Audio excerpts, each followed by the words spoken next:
Atenção! Começa agora uma teleaula de língua portuguesa do ensino fundamental. Você vai assistir a teleaula de número 58. Bons estudos!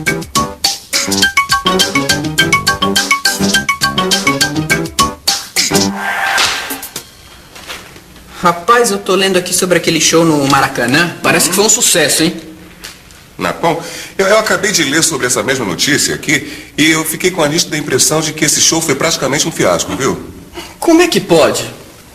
Você já reparou como o mesmo fato pode ter interpretações diferentes? Pois é, hoje a gente vai discutir o que acontece quando temos que narrar um acontecimento sem colocar a nossa opinião no meio. E ver como um bom texto pode descrever um fato de maneira clara e objetiva. Nesta teleaula, você vai ver como o mesmo fato pode ter versões diferentes. Vai saber que regras devem ser seguidas para escrever um texto jornalístico, imparcial e objetivo, e conhecer o espaço reservado à opinião no jornal. Também vai acompanhar a discussão sobre o que é justa causa para demissões. Nossa teleaula começa agora. Vamos lá? Que isso? Não.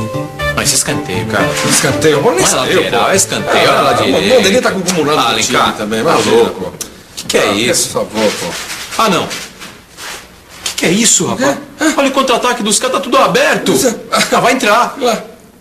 Gol! No último minuto, olha só. Que gol o quê? O cara empurrou com a mão, dá pra ver Imagina aqui, empurrar ó. na mão, foi um lance normal, mão na bola, pô. Bola na mão, rapaz. Imagina, você tá louco, né? Aconteceu isso, o cara não empurrou o cara, pô. Gente, vocês têm certeza que estão vendo o mesmo jogo? Não parece, né? Não. Se vocês tivessem escrever uma reportagem no jornal sobre o jogo, ia entrar qual versão? Boa pergunta. E se a gente pudesse contar alguma coisa sem colocar a opinião pessoal no meio? Como essa reportagem do jornal, por exemplo. Mas se a gente aproveitar essa discussão pra continuar a história do jornalzinho da Matrex? Não, continuar não, terminar, né? Hoje a gente vai ver a última parte da história dos trabalhadores da Matrex, que resolveram fazer um jornalzinho. Lembra deles? Um grupo de trabalhadores da construtora Matrex resolveu fazer um jornalzinho que divulgasse os assuntos de interesse de todos os colegas da empresa. Depois de muita discussão, eles finalmente estão prontos para começar. Agora eles já podem preparar o primeiro número. Qual vai ser o nome do jornal deles, afinal? Pode ser o... Jornal do Trabalhador. Boa. Jornal do Trabalhador. Tá certo, tá torto. Fica bom, fica uma coisa nova, moderna. Coisa moderna. Aliás, ele ainda quer ser repórter especial do nosso jornal. Vem aqui embaixo que você vai ver como tá feio. Eu não concordo com uma coisa dessa. Mas você vai ver, pô. Tá Gente, feio. não é possível, não é possível. Vocês não param de brigar nunca? Eu não paro de brigar. É o Gustavo aqui. O Gustavo aqui só tem uma coisa na cabeça. Teimosia, teimosia, teimosia. Teimosia, você que tem mania de ser do Fica bom contra, assim, fica desse feio. jeito. Assim. Fica bom. Calma, pessoal. Não vamos pôr mais lenha nessa fogueira. Chega. Ó, vocês já brigaram por causa da linha do jornal, do nome do jornal, do tamanho do jornal, da função que cada um vai ter dentro do jornal. Você quer saber? Eu acho muito bom. Eu acho que dentro de um jornal tem que haver opiniões divergentes, entendeu? Como é que eu vou dizer pra vocês? Eu acho que o conflito entre jornalistas é saudável. Só você mesmo pra dizer uma besteira dessa. O Jornal do Trabalhador tem que ter só uma posição e só uma opinião, a do trabalhador. Será? Será que não é melhor um jornal trazer várias opiniões diferentes?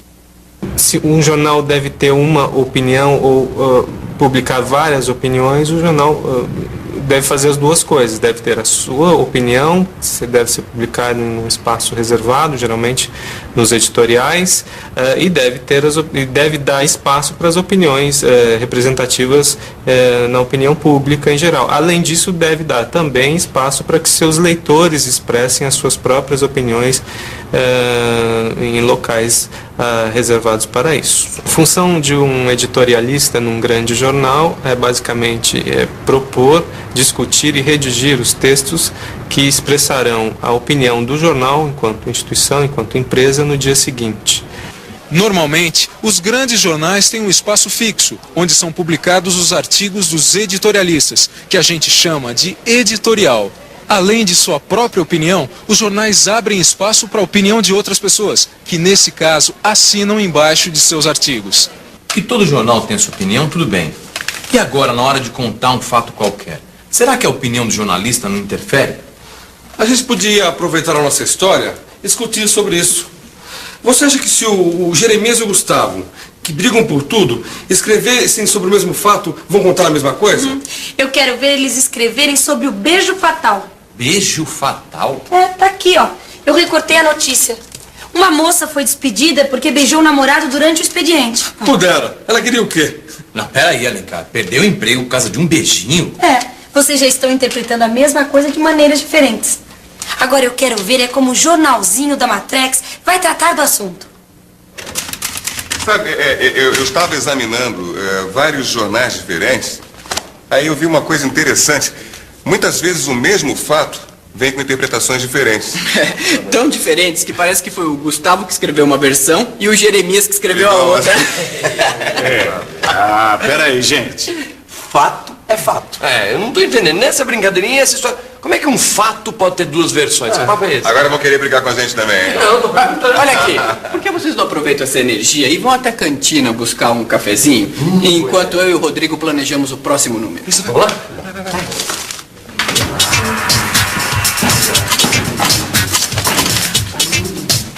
Mas o que é isso?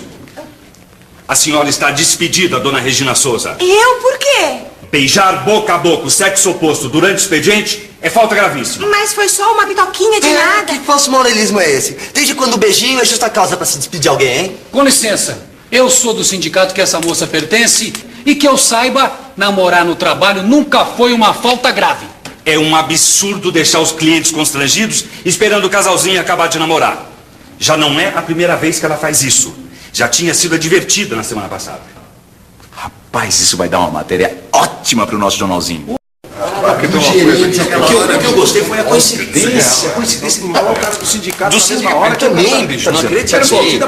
Cadê o café? Cadê o Que café? café? Vocês não sabem o que aconteceu. Gente, em vez de café, a gente trouxe foi uma bela reportagem da cantina. E vocês vão ter a oportunidade de ver pela primeira vez o repórter Gustavo escrevendo para o Jornal do Trabalhador.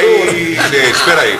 Se vocês vão escrever uma reportagem, Vamos. A primeira coisa a fazer é não esquecer de dar resposta a todas as perguntas em jornalismo. Entendeu? O que aconteceu, como, quando, por quê. Por que aconteceu, lembra essas coisas? Claro. Olha só. A funcionária da cantina da Matrex, Regina de Souza, foi despedida hoje por beijar o namorado durante o expediente.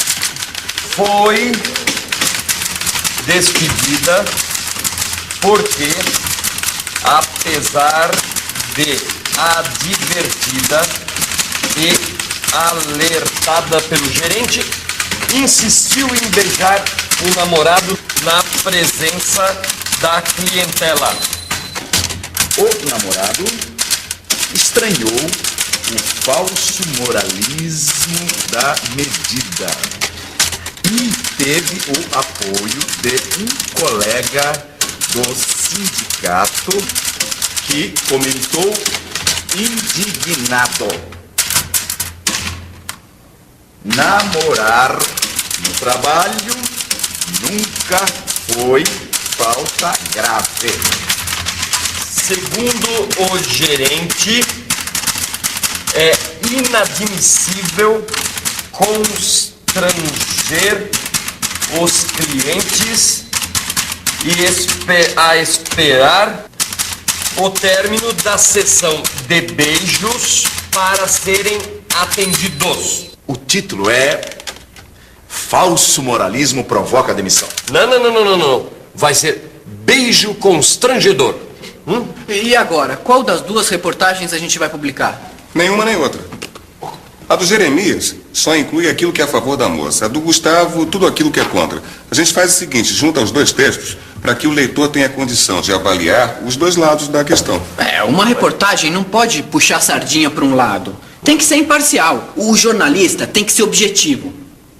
Dá para ser imparcial ao descrever um fato numa reportagem? Dá, mas não só dá como se deve ser imparcial. A função do jornalista é colher uma informação, apurar essa informação e ouvir os dois lados. E mostrar ao leitor a verdade. Então ele não tem que opinar, ele tem que contar os fatos.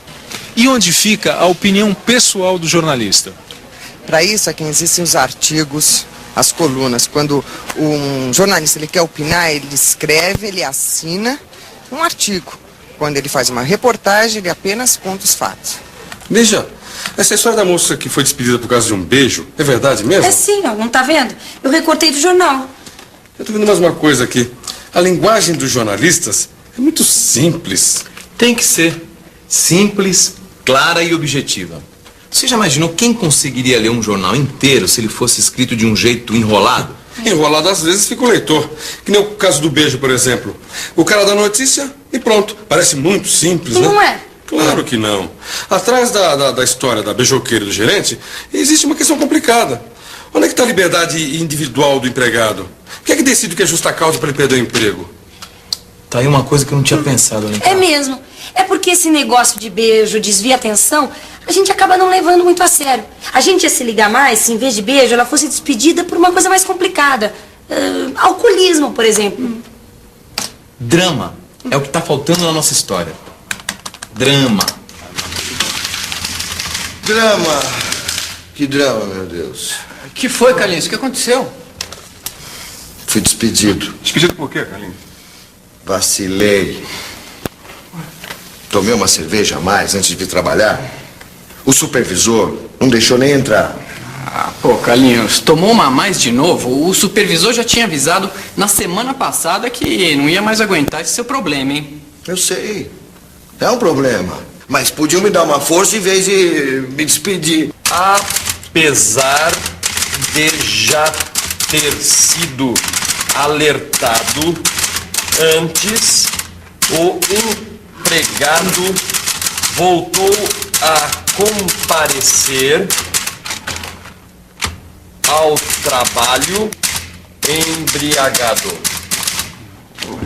A empresa deveria tratar casos como o de Carlos com a mesma assistência dispensada a outros problemas de saúde e não demiti-lo. A empresa não pode tolerar um vício como esse. Já imaginaram se todos os empregados viessem trabalhar de pilete?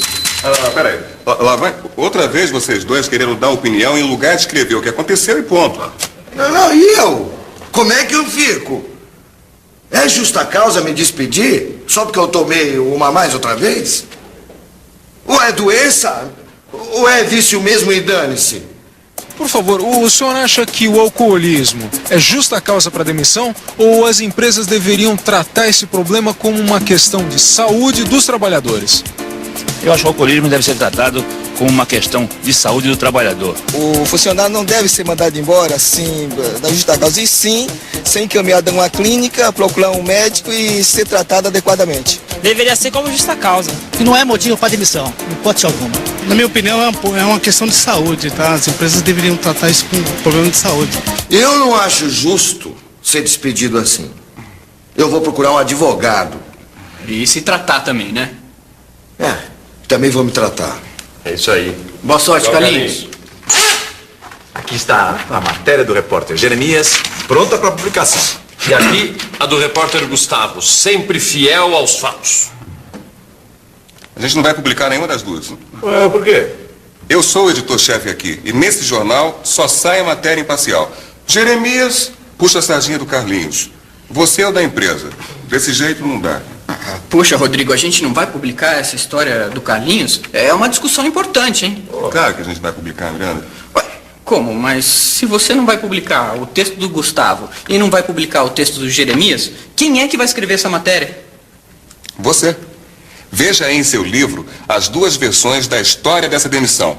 O jornalista agora é você. Faça um texto objetivo que contenha todas as informações.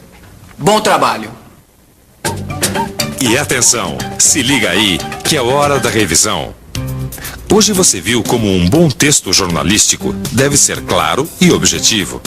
Aprendeu um pouco mais sobre como funciona um jornal e como as opiniões convivem com as notícias.